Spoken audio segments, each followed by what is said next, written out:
Bon, bonjour à tous et puis merci pour l'invitation. Je pense mon tour.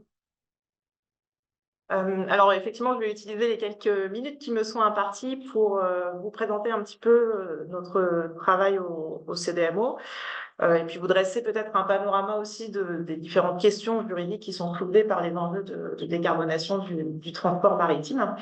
Bon, je vais pas avoir le temps d'être exhaustive, hein. Bien sûr, vous allez voir, il y a énormément de questions en droit qui se posent. Je vais surtout profiter de mon temps pour faire un focus en fait sur nous, ce qui nous intéresse au CDMO, et puis vous montrer un petit peu aussi les partenariats qu'on peut avoir avec d'autres chercheurs au niveau de la fac de droit. Je travaille étroitement en fait avec d'autres personnes qui sont rattachées à un autre laboratoire, mais qui me semble fait partie du cluster Cargo, enfin sous ton contrôle. Alors, un petit mot avant tout sur le CDMO. Nous sommes l'un des 3 laboratoires de la faculté de droit. On se concentre exclusivement sur les questions maritimes et en particulier sur le droit applicable aux activités humaines en mer. On a un ancrage à la fois de droit public, c'est-à-dire qu'on va s'intéresser à toutes les délimitations des espaces maritimes, mais aussi aux compétences des États sur ces espaces maritimes. Et puis un ancrage aussi privé, où là, on va plutôt observer et analyser les règles qui s'appliquent aux opérateurs, à commencer par les opérateurs économiques. Et donc la décarbonation du transport maritime, vous voyez à l'écran, on a 3 axes de recherche. La décarbonation du transport maritime, elle s'inscrit très clairement dans nos axes 2 et 3, hein, donc à la fois la mer exploitée et puis la mer protégée aussi. Alors, dès qu'on parle de la décarbonation du transport maritime, il faut avant tout la penser comme une politique publique avant de la penser comme du droit. Donc, c'est une politique publique qui va être progressivement ancrée dans des règles juridiques, hein. Donc, il y a d'abord un engagement politique des États ou des institutions internationales, et puis ensuite qui va se traduire par des règles juridiques qui vont être applicables, hein. Et donc, si on regarde un petit peu comment ça se passe au niveau de cette gouvernance je dirais climatique mondiale qui commence à se mettre en place, eh bien, on voit que cette gouvernance, elle est bâtie, elle est construite sur 3 niveaux de régulation qui apparaissent à l'écran. Clairement, l'élément déclencheur dans cette réflexion quant à la transition énergétique de nos sociétés, c'est vraiment l'accord de Paris, hein, donc l'accord qui est issu de la COP 21 en 2015, qui ne vise pas spécifiquement le maritime par rapport au protocole de Kyoto il y a quelques années. Et puis pour avoir une politique plus spécifiquement maritime, il va falloir se tourner vers l'OMI, hein, qui a été naturellement désigné comme ayant à sa charge les travaux de décarbonation du transport maritime. L'OMI a mis en place une série de réflexions à partir de 2017, on a fait sa priorité, puis une stratégie initiale en 2018, hein, donc avec des premiers objectifs qui ont été fixés, hein, notamment un objectif de moins 50% des émissions de gaz à effet de serre d'ici 2050. Et c'est une stratégie donc initiale, comme son nom l'indique, hein, qui a été révisée, notamment révisée il n'y a pas très longtemps, en juillet 2023, avec des objectifs qui sont désormais rehaussés, hein, notamment sous l'impulsion de l'Union européenne. Donc un objectif de neutralité carbone à atteindre d'ici 2050, et puis un point de contrôle indicatif, hein, qui est posé à notamment une réduction de moins 20% des émissions de gaz à effet de serre d'ici 2030, avec potentiellement, on va s'efforcer d'atteindre 30%, donc au niveau de l'OMI. Cet élément déclencheur qui est l'accord de Paris, il a aussi beaucoup eu de résonance au niveau européen. On a notamment une réorientation de la politique européenne qui est intervenue quelques années après, qui a donné lieu à un engagement politique avec le pacte vert pour l'Europe en 2019.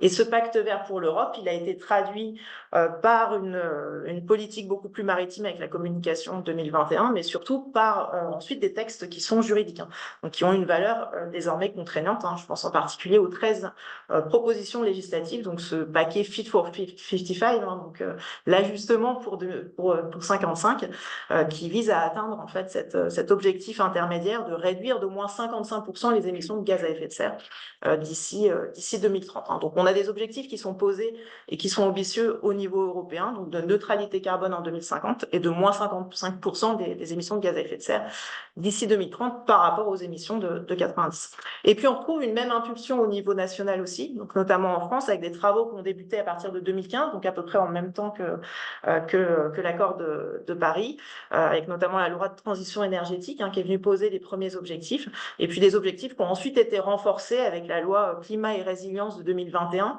La loi climat et résilience, en fait, elle vient aligner les objectifs français par rapport aux objectifs européens, puisque nous sommes un État membre de l'Union européenne. Et au-delà de ça, la loi climat et résilience, elle est aussi intéressante puisqu'elle vient poser un peu les premiers pas vers une planification écologique, notamment en imposant en fait aux secteurs qui sont fortement émetteurs d'émissions carbone, eh bien de travailler et d'établir une feuille de route, donc en concertation avec les filières, donc les représentants des filières économiques, mais aussi le gouvernement et les collectivités territoriales. Et c'est de cette manière-là qu'on est arrivé à la feuille de route qui a été dévoilée, donc s'agissant du secteur maritime, au gouvernement il y a quelques mois, on était en avril 2023. Donc voilà, les 3 niveaux de réglementation. Et donc la question qu'on peut se poser, au-delà de ces objectifs et de cette politique publique, c'est de savoir ce que peut le droit et quel est le rôle du droit dans tout ça. Alors on a 2 positionnements ici du droit qui me paraissent quand même intéressants à souligner. Le premier positionnement, c'est clairement un droit qui va être là pour organiser en fait cette transition énergétique, pour organiser aussi la manière dont on va atteindre ces objectifs de décarbonation du transport maritime. Donc un objectif vraiment d'encadrement, d'organisation en posant des règles qui vont être adaptées. Et puis la deuxième posture, c'est vraiment d'accompagner les changements, d'accompagner les acteurs, d'essayer d'accélérer aussi cette transition, de soutenir les opérateurs économiques qui en ont besoin, puis peut-être de travailler aussi, c'est important pour le droit, de travailler sur les éventuelles injustices. Donc vraiment un objectif aussi de protection, d'accompagnement et de protection par le droit. Donc le droit, je pense qu'il faut le voir comme une boîte à outils avant tout, et une boîte à outils qui est pas mal chargée parce qu'elle a un certain nombre d'outils qui sont mobilisables, et pas seulement des outils. C'est vrai qu'on a tendance à penser le droit souvent comme des règles qui sont comme du droit dur en fait. On a cette distinction entre droit dur et droit mou, comme des règles qui sont contraignantes, et puis si elles ne sont pas respectées, elles vont être sanctionnées. Or, il y a beaucoup plus de nuances que ça dans le droit, et on a aussi plein d'autres outils avec des intensités normatives qui vont être un petit peu différentes, et notamment des outils qui vont, alors, clairement contraindre, mais pas seulement en réalité, aussi beaucoup inciter à l'évolution des comportements, stimuler les innovations, on aura peut-être l'occasion d'y revenir, et puis surtout organiser les échanges, et ça va passer notamment par le contrat. Le contrat, on va pouvoir intégrer ce risque environnemental, puis répartir aussi les risques entre les opérateurs économiques. Donc le droit a différentes finalement postures, et pas seulement une posture de contrainte et d'imposition en fait de règles pour permettre le changement et atteindre les objectifs qui sont fixés par les politiques publiques. Alors moi, je vais rapidement, je vois que l'heure tourne, faire un focus sur 3 questions de recherche qui nous intéressent tout particulièrement au C2MO. La première question, donc des questions assez simples finalement, mais vous allez voir qui s'avèrent en réalité complexes. Le qui peut intervenir, qui peut réglementer, les formes de normativité ensuite qui sont à l'œuvre, et puis le contentieux à venir, notamment les actions judiciaires qu'on peut anticiper dans les années à venir. Alors sur le qui peut intervenir, on a clairement ici un cadre général qui est posé en droit de la mer avec la Convention de Montego Bay, la Convention des Nations Unies sur le droit de la mer qui date de 1982, qui offre un certain nombre de compétences à 2 catégories d'acteurs, 2 catégories d'États, que ce soit les États côtiers qui vont pouvoir intervenir dans leurs eaux, sous souveraineté ou sous juridiction, et les États du pavillon qui vont pouvoir réglementer leur flotte, c'est-à-dire réglementer l'ensemble des navires qui battent son pavillon. Néanmoins, cela étant dit, au-delà d'initiatives nationales, on a vraiment ce constat qu'une harmonisation internationale est nécessaire. Il faut poser en fait des règles du jeu à l'international pour pouvoir atteindre ces objectifs de décarbonation du transport maritime. Et c'est ici que l'OMI intervient, que l'Organisation maritime internationale, qui a été choisie, désignée assez rapidement comme étant celle qui va porter en fait ces travaux-là de décarbonation du transport maritime. Et puis le choix a été fait aussi assez rapidement de travailler sur l'existant, c'est-à-dire de travailler sur une convention qui existe déjà, plutôt que d'adopter un nouvel instrument et de tout revoir de fond en comble. Donc on travaille sur une convention existante, la convention de Marpol, et on renforce cette convention Marpol, notamment dans son annexe 6, un annexe 6 qui vise en fait l'ensemble des règles en matière de prévention des pollutions atmosphériques des navires. Donc on a progressivement un tas d'amendements en fait qui sont intervenus à cette convention Marpol et qui fixent des règles pour atteindre la décarbonation du transport maritime à l'international. Et alors là, ce qui est intéressant aussi d'observer, c'est qu'on a l'OMI, du coup, au fur et à mesure des années, qui s'affirme comme un véritable acteur de cette gouvernance climatique au niveau mondial. Donc, très intéressant à observer et qui pose aussi toute une méthode de régulation, donc avec des nouveaux principes directeurs qui font leur apparition, que ce soit le principe de neutralité technologique ou encore le principe de non-discrimination, qu'en réalité on trouvait déjà dans un certain nombre aussi de travaux de l'OMI. Et donc nous, notre rôle au CDMO en particulier, c'est de s'intéresser, alors d'analyser ces principes directeurs qui sont quand même relativement nouveaux, mais c'est aussi de voir un petit peu leur articulation par rapport à ce qu'on connaît, et notamment aux règles classiques du droit international, notamment du droit international de l'environnement, mais aussi leur articulation par rapport aux grandes libertés économiques qu'on peut trouver, notamment la liberté d'entreprendre, qui est importante pour les opérateurs économiques, ou liberté en matière de droit de la mer, liberté de navigation, par exemple, en haute mer, qui est extrêmement importante. Donc, ce travail d'analyse qui est fait au CDMO et puis en collaboration aussi avec des collègues de la fac de droit. Et puis, au-delà de ça, au-delà de cette harmonisation internationale, on a aussi une réflexion au niveau national, notamment voilà, que peut faire le pavillon français et comment s'y prendre pour assurer le verdissement de la flotte française, notamment en mobilisant en fait les outils juridiques.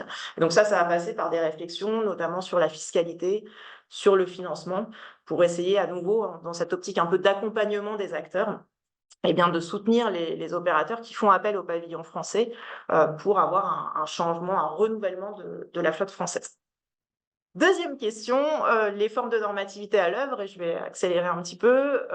Au-delà des formes de normativité qui sont renouvelées, on a vraiment cette idée qu'on va travailler aussi beaucoup sur les processus de fabrication des normes, notamment la place de l'expertise, notamment la participation des parties prenantes, et puis ensuite sur les formes de normativité renouvelées, avec des formes qui sont classiques, je pense en particulier à la classification, aux sociétés de classification, qui ont des formes renouvelées. On voit apparaître des éléments un peu de notation aussi dans les derniers amendements de la Convention Marpol, notamment avec cet indicateur d'intensité carbone qui est apparu il y a quelques années.